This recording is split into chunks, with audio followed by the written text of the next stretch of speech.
turning now to an issue that is quickly becoming a major focus for the midterms: backlash against data centers. The issue could make a major difference in some of the key races which will determine Senate control, including in Georgia. Here's some of what we heard from a group of undecided Georgia voters as part of our focus group series produced by Syracuse University and the research firms Engagis and Sego. By a show of fingers, who would say the building of data centers is a big consideration in how you plan to vote? 4 of you. Okay.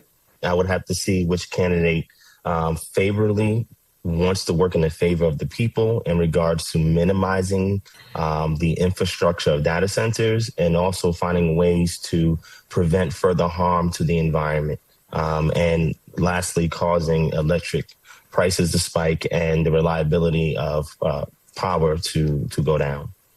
So whoever favors that is who I'm going to vote for. I definitely hear where Ron is coming from, but I do think that data centers bring jobs, and so I don't know fully enough. I think I get more concerned with AI buildings and where they're located, if they're located around the general population, because that sort of scares me, having those data centers that close.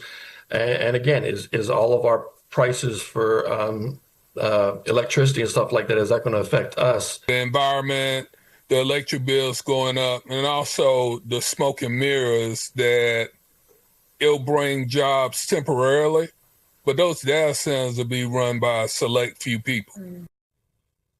The issue is threatening to drive a wedge between the president, who is promoting data center development, and some of his party, who are growing more skeptical as public sentiment changes. For example, Michigan Republican Senate candidate Mike Rogers is calling for a 1-year moratorium on data center development.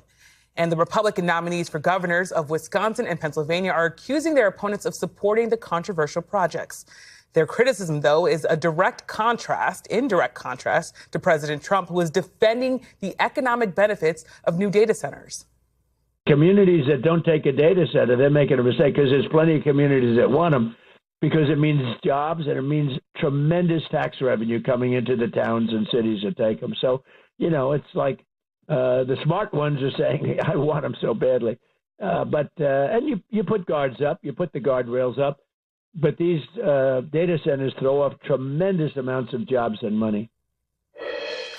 Joining me now is NBC News politics reporter Allan Smith, whose new piece focuses on Republicans wrestling with data center backlash. And also with me is NBC News senior national politics reporter John Allan, who just spoke to voters about the issue during his Drive to Decision Day road trip that took him through 8 competitive House districts across 5 states. That must have been really fun. Allan, I want to start with you. Was there a specific tipping point that made data centers an issue that concerned Republicans? Because I remember when people were excited about these things. I think the sea change on this really happened after Texas Governor Greg Abbott instituted a pause in his own state on data center development. He was a governor who, like many governors in both parties, really welcomed the developments in his state. Once he enacted that pause, he was really one of the first, if not the first Republican to kind of go hard against data centers in this manner. You saw Vivek Ramaswamy in Ohio release a plan that was really kind of unique, calling for data centers to cover the full cost of electricity bills and property taxes for residents who live in the vicinity of the developments. And then you saw a number of Republican candidates begin to cut anti-data center ads against their rivals. As Republicans are trying to figure out how to deal with this issue, what tone do you think they're trying to strike as they're trying to both say, yes, we understand voter concerns? Well, I think, number one, the biggest thing is expressing that they do understand the voter concerns. This is really polling in a negative way on both sides of the aisle. And I'll read a comment from Vivek Ramaswamy, who spoke with me for the story that you had mentioned. He said, there's no getting around the fact that this is a real issue. And I don't think it's helpful to local residents to tell them that their genuinely held concerns are themselves manufactured. I think that's actually counterproductive to finding a path and a solution forward rather than taking their concerns seriously, but marshaling those toward policy solutions that actually make sense. He thinks that his proposal is the path forward for Republicans across the country. Yeah. And John, you just got back from this road trip through these 8 competitive House districts. I wonder, how big of an issue was this for voters? Were people bringing this up themselves? Did you have to ask them about it? people were bringing it up themselves. Some of them say data centers, some of them say data centers, but it is on the minds of lots of voters. I mean, this it's almost as big as 6-7 was last year in terms of being on the tips of tongues. We take a listen here to Tamara Clark, who I spoke to in Toledo.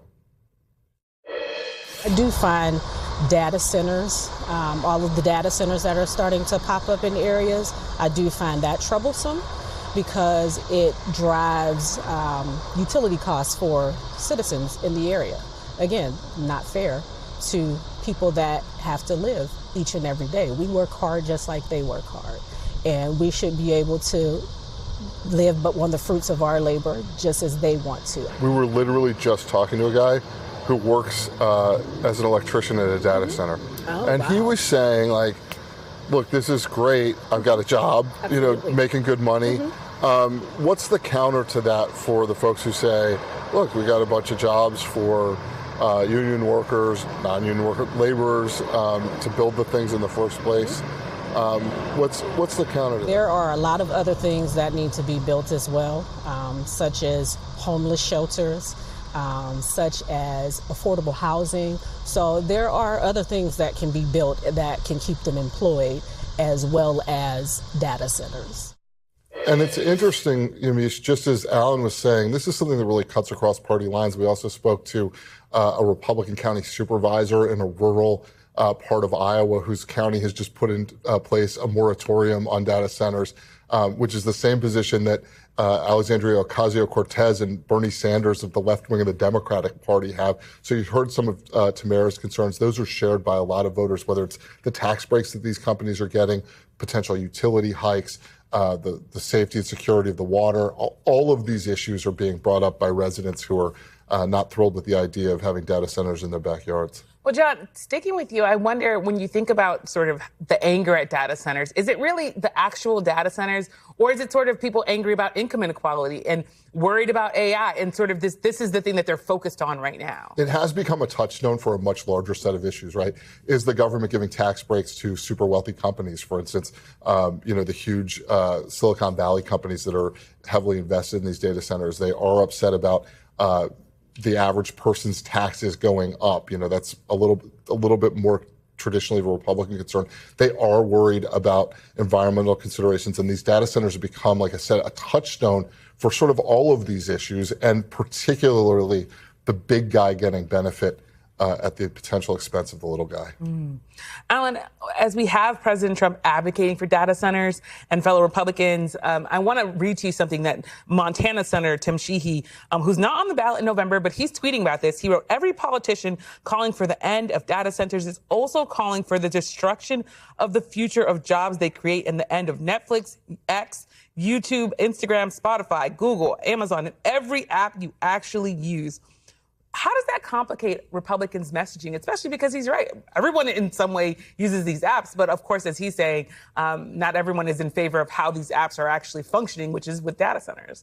So it's interesting in that, Senator Sheehy's tweet from over the weekend came after data centers were getting a ton of heat on both sides of the aisle. And you saw a couple of Republicans, him included, start to offer a more voiceful defense of the developments. Now, as you mentioned, Sheehy's not on the ballot this fall. The guys who are on the ballot this fall see what the polling says, and they're like, well, we're going to do the good politics here. But what's also really notable about this is that, the data centers that he is calling out, the ones that power all those apps that you had mentioned, those are different than the AI-powered data centers. There's polling out there that shows that data centers, traditional data centers serving those kinds of internet apps, they're a little bit more popular than the AI-powered ones. So when voters know that the data center is going to power AI, it automatically becomes less popular. Yeah. And John, do you think Republicans are going to get worried about pushing back against this issue because President Trump is in favor of it? And what does that mean then for midterms, presidential elections? I mean, I think this is an issue that is really hot in this midterm and will continue into 2028. You're already starting to see presidential candidates stake out positions, or in the case of Pennsylvania Governor Josh Shapiro, who had welcomed the data centers into Pennsylvania, do a complete 180 on that because they understand the voter anger. So whether it's Republicans or Democrats, I think they know where the popular will is right now. Whether that's the same in 4 years or 6 years or 8 years, I don't know. But for the time being, huge issue now. I think Republicans on the ballot are going to be willing to distance themselves from Trump on this, because this is not a Trump issue in terms of he may take a position on it, but he's not going to be browbeating them over this. This isn't like, tariffs or the Iran war, something that he is really personally invested in. Yeah, well, thank you so much, John and Allan. I appreciate you coming on. We thank you for watching, and remember, stay updated on breaking news and top stories on the NBC News app or watch live on our YouTube channel.